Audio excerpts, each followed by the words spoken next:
हम शुरू करने जा रहे हैं बिल्कुल ही नया चैप्टर, नया topic, atoms and molecules.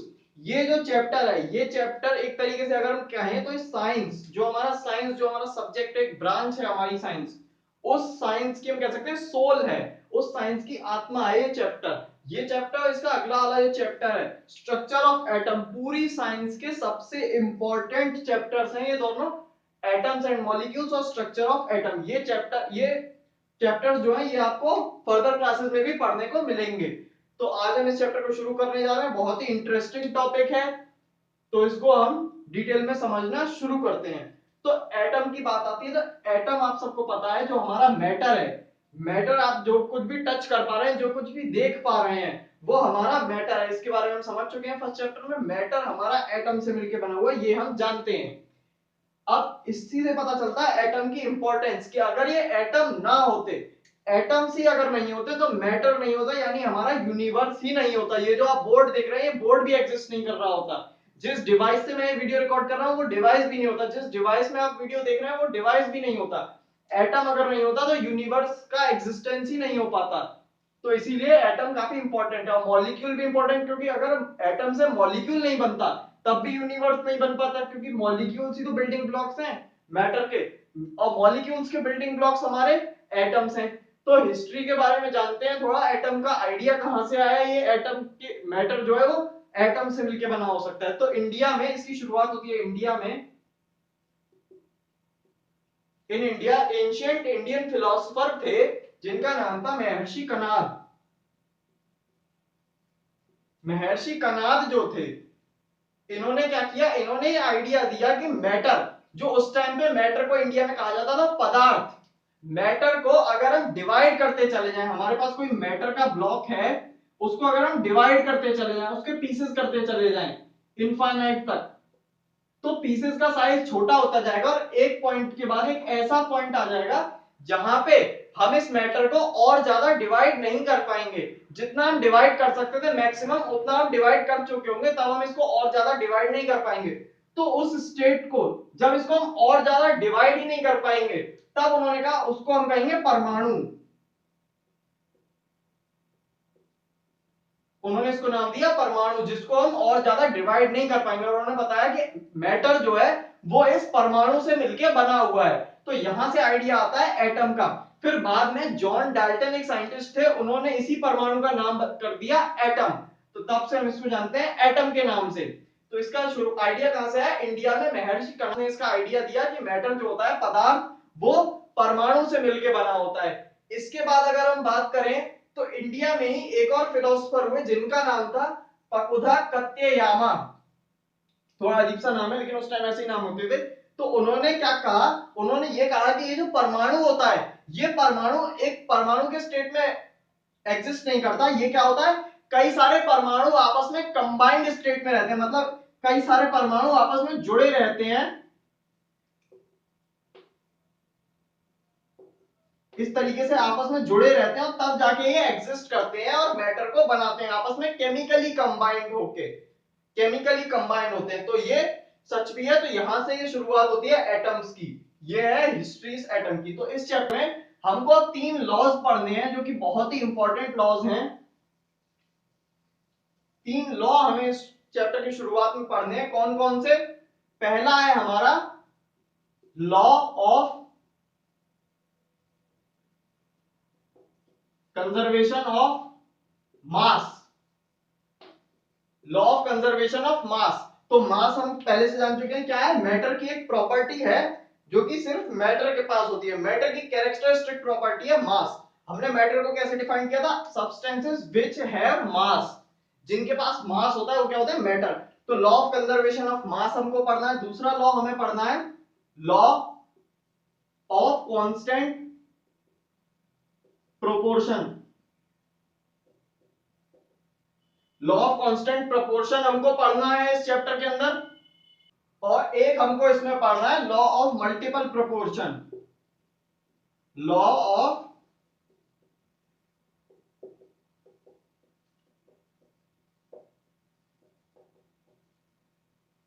Of multiple proportion. तो ये 3 लॉज हमको इसमें पढ़ने हैं। जो कि बहुत ही इंपॉर्टेंट है। तो अब शुरुआत करते हैं लॉ ऑफ कंजर्वेशन ऑफ मास के साथ।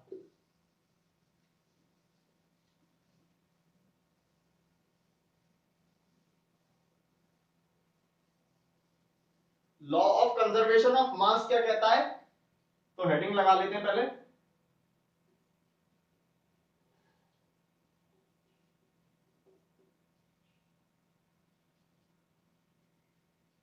लॉ ऑफ कंजर्वेशन ऑफ मास, ये सब जो भी है करा आप साथ में नोट करते चल रहे तो ज्यादा बेटर होगा। लॉ ऑफ कंजर्वेशन ऑफ मास, तो इसका स्टेटमेंट क्या कहता है, स्टेटमेंट जो है इसका वो ये कहता है the mass can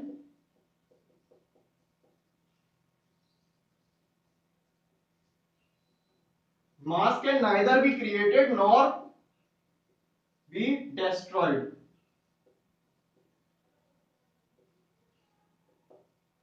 mass can neither be created nor be destroyed, मतलब मास जो है हमारा उसको हम ना तो बना सकते हैं अपनी तरफ से, ना उसको डेस्ट्रॉय कर सकते हैं जो मास हमारा पहले से बना हुआ है। तो ये कहता है ना लॉ ऑफ कंजर्वेशन ऑफ मास, इसका मतलब जो हमारे पास टोटल मास है वो हमारे पास कांस्टेंट है, जितना भी मास है वो कांस्टेंट है, ये कहता है लॉ ऑफ कंजर्वेशन ऑफ मास। लेकिन मैं आपको क्लियर कर देता हूं, ये लॉ जो है ये यूनिवर्सल लॉ नहीं है, हर जगह पे ये काम नहीं करता।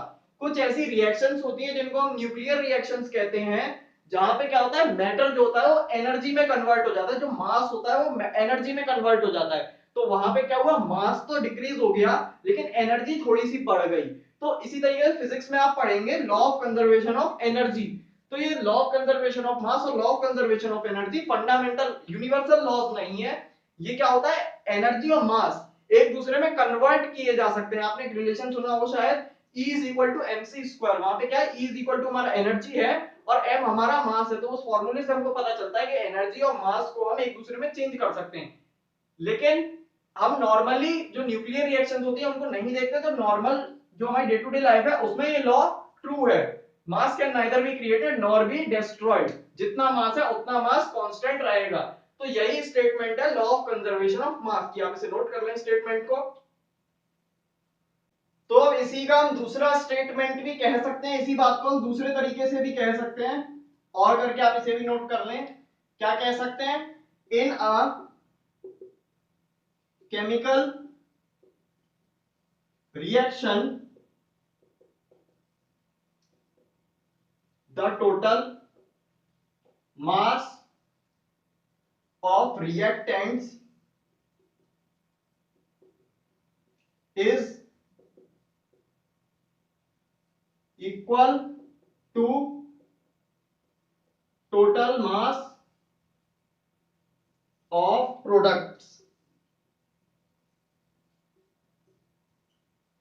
Total mass of reactant is equal to total mass of products in a chemical reaction. ये वर्ड यहां पे पॉइंट करने वाला है, केमिकल रिएक्शन की बात हो रही है यहाँ पे, न्यूक्लियर रिएक्शंस की बात नहीं है। ये सिर्फ केमिकल रिएक्शंस में ऐसा होगा कि मास ऑफ जो टोटल मास ऑफ रिएक्टेंट है वो टोटल मास ऑफ प्रोडक्ट्स के इक्वल है।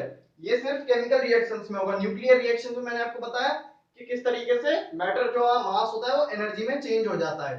तो यहाँ पे बात हो रही है सिर्फ केमिकल रिएक्शन की, टोटल मास ऑफ रिएक्टेंट्स जिनमें रिएक्शन हुई। अब हम रिएक्शन करेंगे तो कुछ हम लेंगे पहले से रॉ सब्सटेंसेस जिनमें हम रिएक्शन करेंगे, तो जिनको हम रिएक्ट कराएंगे वो हमारे रिएक्टेंट्स हैं, बाद में जो फाइनल हमको रिजल्ट मिलेगा रिएक्शन का तो उनको हम कहेंगे प्रोडक्ट्स।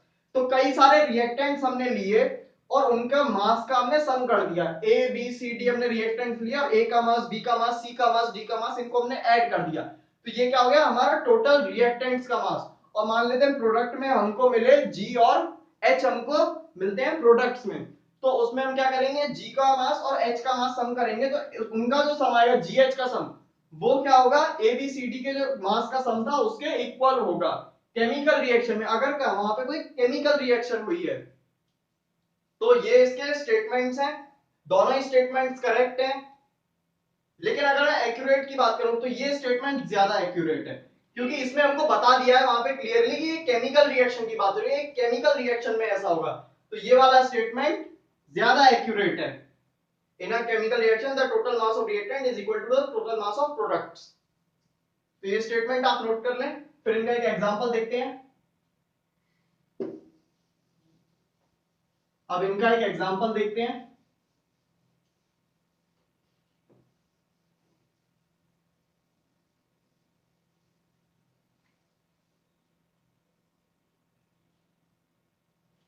एग्जांपल की अगर हम बात करें तो मान लेते हैं मैंने हाइड्रोजन ली, H2 जो हमारी गैस है, मैंने हाइड्रोजन ली 2 ग्राम, 2 ग्राम मैंने हाइड्रोजन ली, उसका मास लिया है मैंने 2 ग्राम। हालांकि ये वेट है लेकिन ये मास को भी बताता है कि उसका मास अर्थ पे कितना होगा। प्लस मैंने ली ऑक्सीजन, O2 गैस, ऑक्सीजन मैंने यहां पे गैस ली, इसका मास होगा मान लेते हैं 32 ग्राम, 32 ग्राम इसका मास होगा O2 गैस का।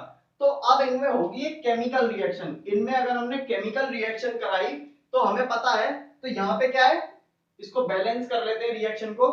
खैर वो तो आप आगे की क्लास में पढ़ेंगे, अभी हम ऐसे समझ लेते हैं H2 है और यहाँ पे एक O2 ले लेता हूँ, लेकिन O2 जो होता है ऑक्सीजन का जो मॉलिक्यूल है वो O के फॉर्म में एग्जिस्ट नहीं करता, एक एटम के फॉर्म में नहीं, वो मॉलिक्यूल बना लेता है O2 या O3 का। लेकिन यहाँ पे समझाने के लिए मैं सिर्फ O ले लेता हूँ, ऑक्सीजन का एक एटम, ऑक्सीजन के एटम से रिएक्ट किया, इसका मास मैं ले लेता हूँ 16 ग्राम, 16 ग्राम मैंने ऑक्सीजन के एटम्स ले लिया और 2 ग्राम मैंने हाइड्रोजन के मॉलिक्यूल्स ले लिए H2O के। अब इसमें क्या होगा, एक रिएक्शन होगी और फॉर्म होगा H2O। तो यहाँ पे ये क्या है, हमारे ये दोनों रिएक्टेंट्स हैं और ये क्या है, हमारा प्रोडक्ट। तो जब ये प्रोडक्ट बनेगा तो यहाँ पे H2O हमारा कितना बनेगा, यहाँ पे हमारा H2O बनेगा 18 ग्राम, 18 ग्राम हमारा यहाँ पे H2O बनेगा, क्योंकि अब हम देख सकते हैं यहाँ पे 2 ग्राम हमने H2 लिया था और 16 ग्राम O2 लिया था, तो यहाँ पे हमारा 18 ग्राम H2 बन गया, 2 प्लस 16, 2 प्लस 16 ग्राम हमारा H2O बना। तो यहाँ इस तरीके से हम समझ सकते हैं law of conservation of mass. Chemical reaction में मास ना तो डिस्ट्रॉय हो सकता है ना क्रिएट हो सकता है, लेकिन अगर यहीं पे न्यूक्लियर रिएक्शन होती कोई तो वहां पे क्या होता, थोड़ा सा मास, यहाँ का जो मास था, यहाँ पे जो प्रोडक्ट का मास आता, प्रोडक्ट का मास कम होता रिएक्टेंट के मास से, क्योंकि क्या होता है यहाँ पे थोड़ा सा मास एनर्जी में कन्वर्ट होकर निकल जाता।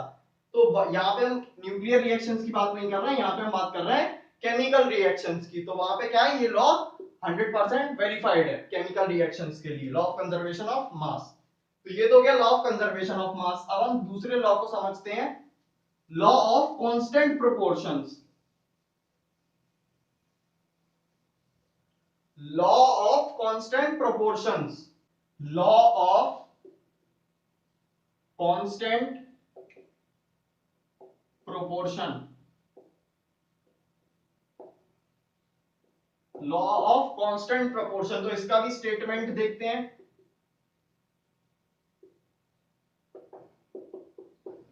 स्टेटमेंट इसका अगर हम देखें तो इसका स्टेटमेंट क्या कहता है, a chemical compound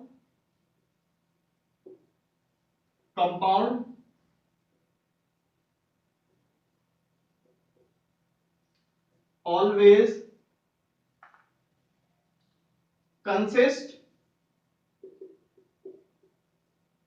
of same elements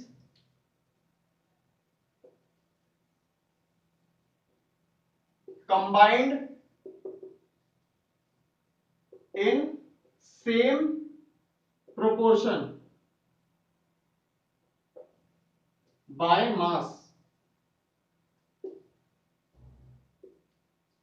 अब इस स्टेटमेंट को समझते हैं। ये कहता है कि हम कोई सा भी केमिकल एक कंपाउंड ले लें, कोई सा भी केमिकल कंपाउंड हम लें, अगर हम उसको ऑब्जर्व करें तो एक केमिकल कंपाउंड को बनाने के हमारे पास कई तरीके होते हैं, कई सारी अलग अलग रिएक्शंस होती हैं जिनसे वो कंपाउंड बनाया जा सकता है। लेकिन अगर हम बात करें उस कंपाउंड की, जो कंपाउंड बना, तो उस कंपाउंड को हम किसी भी रिएक्शन से बना लें, जब भी हम उसे चेक करेंगे तो उसमें हमको वही एलिमेंट्स मिलेंगे और उसी रेशियो में मिलेंगे जिस रेशियो में सब में कॉमन होंगे।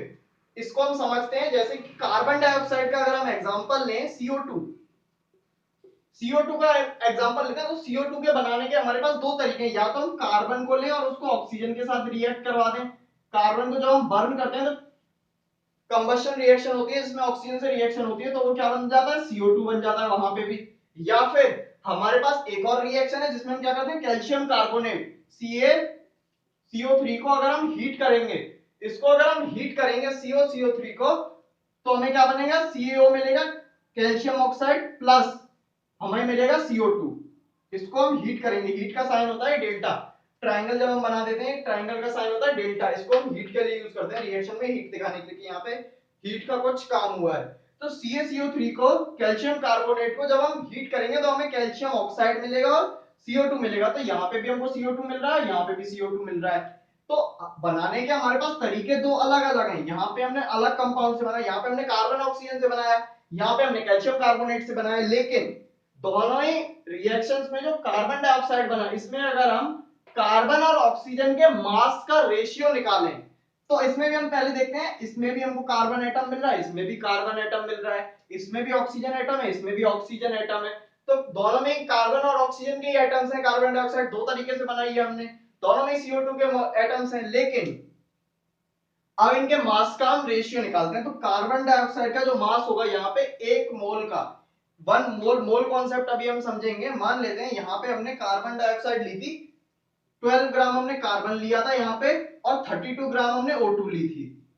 32 ग्राम हमने O2 ली थी और 12 ग्राम हमने कार्बन लिया था। तो यहाँ पे लॉ ऑफ कंजर्वेशन ऑफ मास अगर हम लगाएं तो यहाँ पे इसका वेट होना चाहिए 44 ग्राम।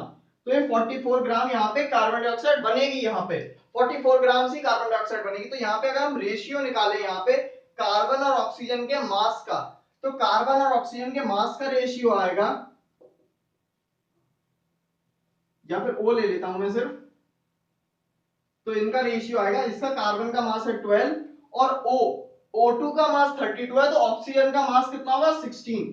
इसको अगर हम कैंसिल करते हैं तो 3:4। तो यही रेशियो हमको देखने को मिलेगा इसमें भी।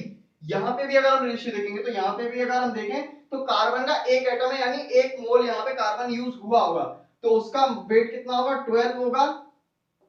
इसी तरीके से ऑक्सीजन क्या है, यहाँ पे O2 है, तो यानी अच्छा यहाँ पे O2 ही यूज हुआ है, तो O2 का ही ले लेते हैं। तो O2 का अगर हम ले लेंगे तो यहाँ पे 32 लिख देंगे। तो 12 से 32 को जब कैंसिल करेंगे तो यहाँ पे आएगा 3, यहाँ पे आएगा 8, 3:8 हमको मिलेगा। वेरी सॉरी उसके लिए, वहां पे जो 16 लिख दिया था। तो यहाँ पे 12 है, तो यहाँ पे भी O2 है, तो यहाँ पे भी O2 है, तो यहाँ 32 आएगा O2 का मास। तो यहाँ पे जब इसको भी हम कैंसिल करेंगे तो यहाँ पे भी 3:8 हमको मिलेगा। तो हमने दो अलग अलग तरीकों से बनाया इसको, लेकिन हम देख रहे हैं दोनों तरीकों से इसमें सेम एटम्स हमको मिल रहे हैं, और मास के हिसाब से अगर हम देखें तो सेम मास का रेशियो आ रहा है। तो ये हमारा कहता है law of constant proportion. Basic laws है, फंडामेंटल लॉज है, ये हमको पता है, ये ऐसा ही होगा हमेशा। ये हमको कॉमन सेंस से भी पता चल जाना चाहिए रिएक्शंस में कि हम भाई कंपाउंड तो एक ही बन रहा है ना। कंपाउंड तो कार्बन डाइऑक्साइड है, जब हम किसी भी तरीके से बन रहे हैं तो कार्बन डाइऑक्साइड है, तो उसमें कार्बन और ऑक्सीजन के एटम्स होने चाहिए, और कार्बन और ऑक्सीजन के एटम्स तो एक कंपाउंड का एक फिक्स्ड फार्मूला होता है, उसी हिसाब से उनका रेशियो होगा। तो ये फंडामेंटल लॉज हैं। तो ये हो गया लॉ ऑफ कांस्टेंट प्रोपोर्शंस। अब हम समझते हैं law of multiple proportions. Law of multiple proportions हमसे क्या कहता है?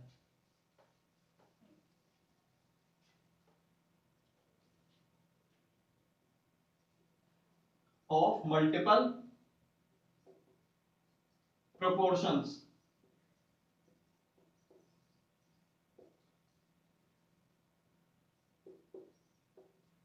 लॉ ऑफ मल्टीपल प्रोपोर्शंस हमसे ये कहता है, इफ टू एलिमेंट्स, टू और मोर, या फिर अभी टू से ही इसको समझते हैं, elements combine to form different compounds. दो एलिमेंट्स कंबाइन होकर डिफरेंट अलग अलग कंपाउंड बनाए, जैसे कि हम देखें कार्बन और ऑक्सीजन। कार्बन प्लस ऑक्सीजन को अगर हम रिएक्शन कराएंगे तो CO2 भी बनता है, कार्बन डाइऑक्साइड भी बनती है, और कुछ केसेस में कार्बन मोनोऑक्साइड भी बन जाती है, CO सिर्फ कार्बन मोनोऑक्साइड बनती है। तो एलिमेंट्स तो दो है लेकिन कंपाउंड दो अलग अलग बन रहे हैं। इस केस की बात हो रही है जब एक ही दो कंपाउंड मिलके कई सारे अलग, दो एलिमेंट्स मिलके कई सारे कंपाउंड्स बनाते हैं, different compounds, and we fix, if लगा देते हैं यहां पे, and if we fix mass of one element, एक एलिमेंट का हमने एक एलिमेंट का हमने मास फिक्स कर दिया उन सारे कंपाउंड्स में से। कई सारे कंपाउंड बने, मान लेते हैं 5 कंपाउंड्स बने, दो एलिमेंट्स को लेके हमने 5 कंपाउंड बना दिए। तो उन पांचों कंपाउंड में से हमने किसी एक एलिमेंट का मास वहां पे फिक्स कर दिया कि इसका हम इतना ही मास लेंगे। तो देन तब क्या होगा, then the masses of other element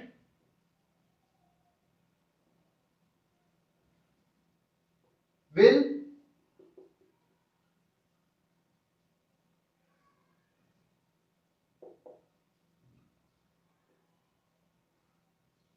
simple whole number ratio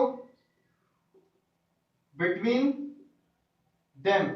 तो इसमें क्या कहा, तो अगर हमने उसमें से किसी एक एलिमेंट का मास हमने फिक्स कर दिया तो क्या होगा, दूसरा जो एलिमेंट है उसका जो मास होगा अलग अलग कंपाउंड्स में, उनके बीच में एक सिंपल होल नंबर का रेशियो होगा, एक रेशियो में आ जाएंगे वो सब। और रेशियो में कौन से नंबर्स होंगे, इंटीजर्स नहीं होंगे वहां पे, सिर्फ हमारे होल नंबर्स प्रेजेंट होंगे। तो ये हमारा कहता है लॉ ऑफ मल्टीपल प्रोपोर्शंस, ये इसका स्टेटमेंट है, थोड़ा बड़ा स्टेटमेंट है। अब इसको समझते हैं एक एग्जांपल के थ्रू। तो एग्जांपल अगर हम ले सकते हैं यहाँ पे, किनका एग्जांपल ले लें, नाइट्रोजन का और ऑक्सीजन का एग्जांपल ले लेते हैं। इसको मैं इरेज कर दूं क्योंकि मुझे यहाँ पे लिखने के लिए थोड़ी जगह चाहिए। इसको समझने के लिए हमें एक टेबल बनानी पड़ेगी जिसमें हम सारे मासेस को लिखते चलें और साथ में कंपाउंड्स को भी लिखते चलें, ताकि हमें एक होल नंबर का रेशियो उसमें से पता चल जाए कि हाँ इनमें एक होल नंबर का रेशियो हमारा आ रहा है। तो उस टेबल को हम बनाते हैं।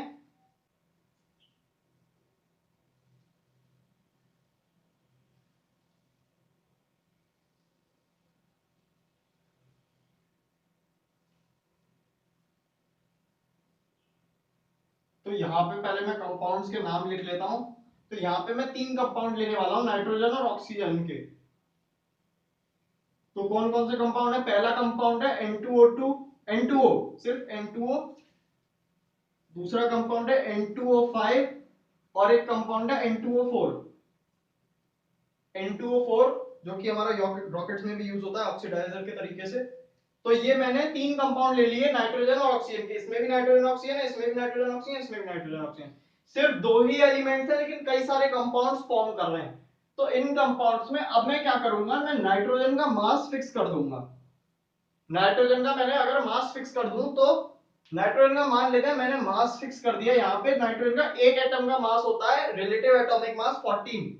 एक एटम का रिलेटिव एटॉमिक मास होता है 14 यूनिट्स। तो यहाँ पे दो एलिमेंट्स हैं, दो एटम्स हैं, सॉरी दो एटम्स हैं, तो एक का 14 होता है तो दो का कितना हो जाएगा 28, दो का 28 हो जाएगा। तो ये रिलेटिव एटॉमिक मास अभी आप पढ़ेंगे चैप्टर में आगे। तो इसी तरीके से यहाँ पे भी, यहाँ पे कितना हो जाएगा, यहाँ पे भी 28 हो जाएगा और यहाँ पे भी 28 हो जाएगा। तो यहाँ पे मैंने क्या किया, नाइट्रोजन का मास मैंने फिक्स कर दिया, एक फिक्स्ड अमाउंट में नाइट्रोजन का मास लिया 28 28 28। तो अब हम यहाँ पे ऑक्सीजन के मास को देखते हैं। यहाँ पे किसका मास है N2 का, यहाँ पे हम देखेंगे ऑक्सीजन का मास। तो ऑक्सीजन के एक एटम का रिलेटिव एटॉमिक मास जो होता है वो होता है 16 यूनिट।